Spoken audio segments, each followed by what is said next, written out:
8월 3일 10분 말씀 일기 시간입니다. 오늘 10분 말씀 일기 본문은 사사기 3장입니다.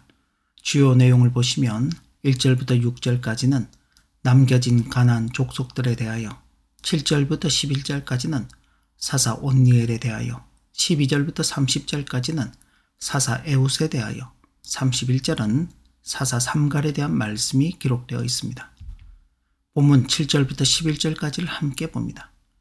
이스라엘 자손이 여호와의 목전에 악을 행하여 자기들의 하나님 여호와를 잊어버리고 바알들과 아세라들을 섬긴지라.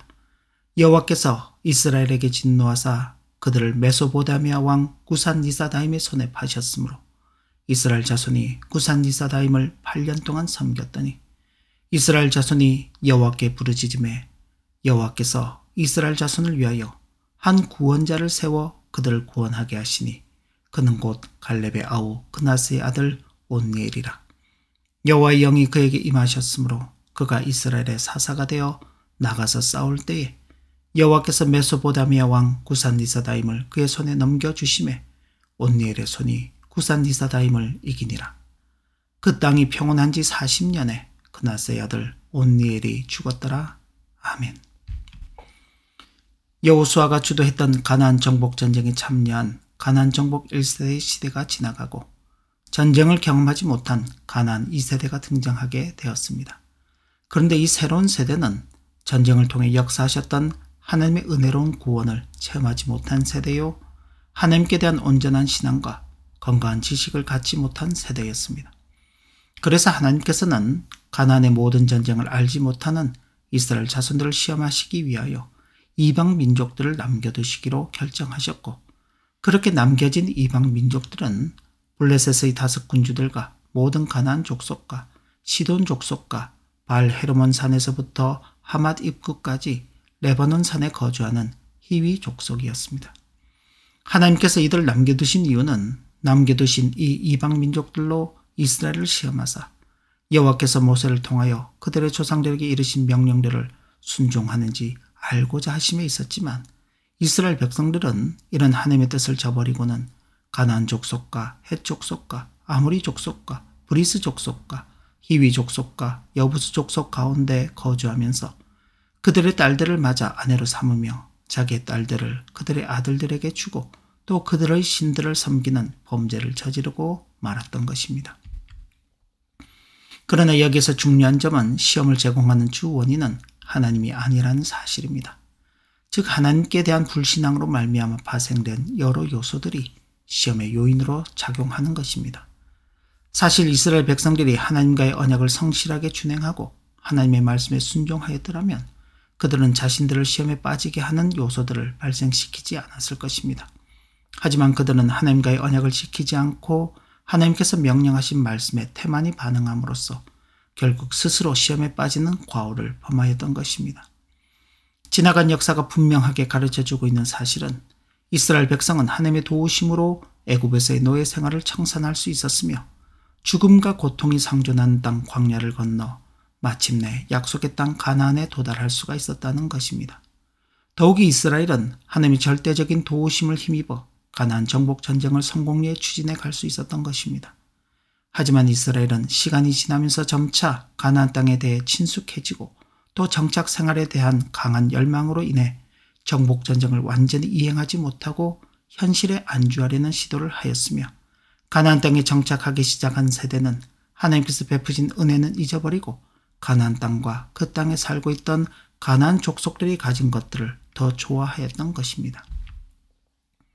그리하여 이스라엘은 하나님의 명령에 대해서는 귀담아 듣지 않고 자신들의 마음에 기뻐하는 것들을 추구해 가기 시작하였고, 급기야는 저급하고 타락한 우상 숭배에 빠져있던 가나안 원주민들과 결혼관계를 맺으며 그들의 문화와 생활 습관 그리고 특히 그들의 우상을 그대로 숭배하는 범죄의 자리까지 나아가게 되었던 것입니다.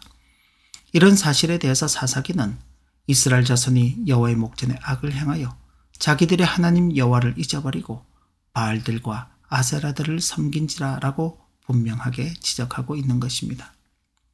이에 하나님께서는 당신을 버리고 바알과 아세라를 숭배한 이스라엘을 메소보다미아 왕 구산리사다임에 붙이셨던 것입니다. 그러자 이스라엘은 8년 동안을 구산 리사다임의 지배 아래에서 신음하게 되었고 마침내는 하나님께 부르짖게 되었던 것입니다. 그때 하나님께서는 갈렙의 조카이자 사위로 드빌 정복의 공을 세운 바 있는 온니엘을 이스라엘의 초대 사사로 세워 이스라엘을 구산 리사다임의 손에서 구원하시고 이후 40년 동안 평안을 누리게 하셨습니다.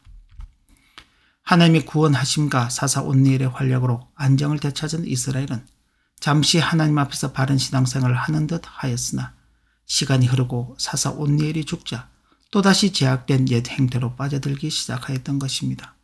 그리고 사사기는 역시 이런 이스라엘의 배교의 행위에 대해서 이스라엘 자손이 또 여호와의 목전에 악을 행하니라 라고 분명하게 지적하고 있는 것입니다.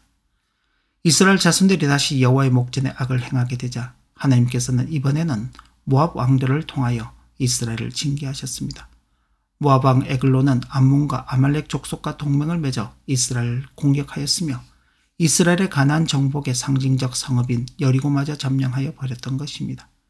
이후 이스라엘은 무려 18년 동안 앞서 메소포타미아 왕의 압제의 2배가 넘는 기간 동안 모압 왕을 섬기며 괴로움을 당하게 되었던 것입니다.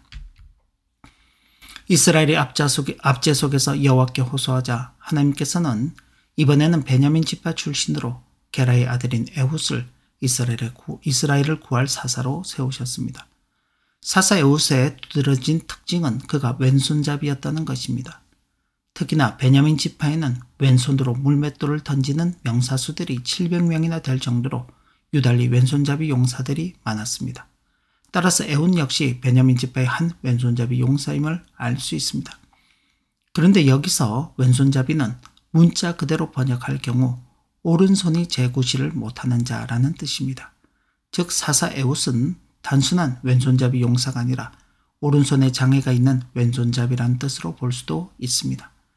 에훗이 오른손에 장애가 있었다는 것은 그가 쉽게 모압 왕과 1대1로 독대할 수 있었다는 것이나 오른쪽 허벅지에 칼을 숨겼다고 하는 것에서 보다 확실하게 확인할 수 있습니다.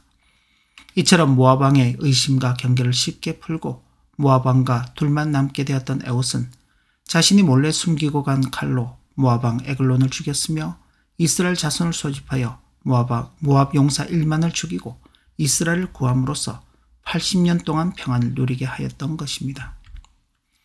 이렇게 사사 에훗의 활약으로 이스라엘은 80년간 평안을 누렸으나 에훗 후에는 아나스의 아들 삼갈이 있어 소모는 막대기로 블레셋 사람 600명을 죽였고 그도 이스라엘을 구원하였더라 라는 말씀이 기록되어 있는 것으로 보아서 80년간의 평안 후에 찾아왔던 블레셋으로 인한 시련에 대해서 하나님께서는 사사 삼갈을 통하여 이스라엘을 구원하셨던 것입니다. 삼갈은 사사들 중에서 유일하게 출신 지파를 알 수 없는 사사이며 그가 사용한 무기가 소모는 막대기라는 점을 보아서는 군인이나 용사가 아닌 평범한 농민 출신으로 추정할 수 있을 것입니다. 하지만 그런 평범한 삼갈이라 할지라도 하나님의 손에 붙들려 사용될 때는 소모는 막대기로 블레셋 사람 600명을 죽이며 이스라엘을 구원하는 사사로 쓰임받을 수 있었으며 특별히 이스라엘의 범죄함이 언급되지 않았음에도 사사 삼갈이 등장하게 된 것은 하나님께서는 항상 이스라엘 자손들을 지키고 보호하시는 분이시라는 사실을 잘 보여주고 있다고 하겠습니다. 이스라엘 자손들이 가나안 땅을 살아가는 방식은 하나님의 말씀에 순종하며 살아가는 방식입니다. 그 방식을 버리게 될 때 어떤 참혹한 결과가 주어지는지에 대해서 사사기는 명확하게 반복적으로 보여주고 있습니다. 비록 사사시대처럼 하나님의 즉각적인 심판하심이 없을지라도 우리 시대에 일어나는 다양한 사건들 속에서 우리를 향한 하나님의 경고의 메시지가 무엇인지를 늘 살펴가면서 그런 속에서 우리가 하나님과의 바른 관계 가운데 있는지를 확인하고 또한 하나님의 말씀에 더욱 순종함으로 우리의 삶의 방향을 바르게 세움으로 하나님께서 허락하신 이 땅의 생애를 참으로 가치 있고 보람되게 살아가야 하겠습니다. 기도합니다. 하나님 아버지, 오늘도 주신 교훈의 말씀을 마음에 새기며 하나님의 말씀에 순종하며 사는 것이야말로 우리가 이 땅 가운데서 가장 힘써야 할 일임을 다시금 확인하게 됩니다. 오늘도 주어지는 말씀의 교훈을 마음에 새기며 하나님의 말씀을 따라 살아가는 이 일을 우리 일생 가운데 잘 감당하며 살아가는 은혜를 허락하여 주시고 무엇보다도 진리를 추구하며 사는 이 일을 우리의 참된 사명으로 알아 이 시대 가운데 하나님의 뜻을 드러내는 일 또한 잘 감당하며 살아가도록 은혜 베풀어 주옵소서. 예수님의 이름으로 기도 올리옵나이다. 아멘. 네, 오늘도 복된 하루가 되시길 진심으로 기원합니다.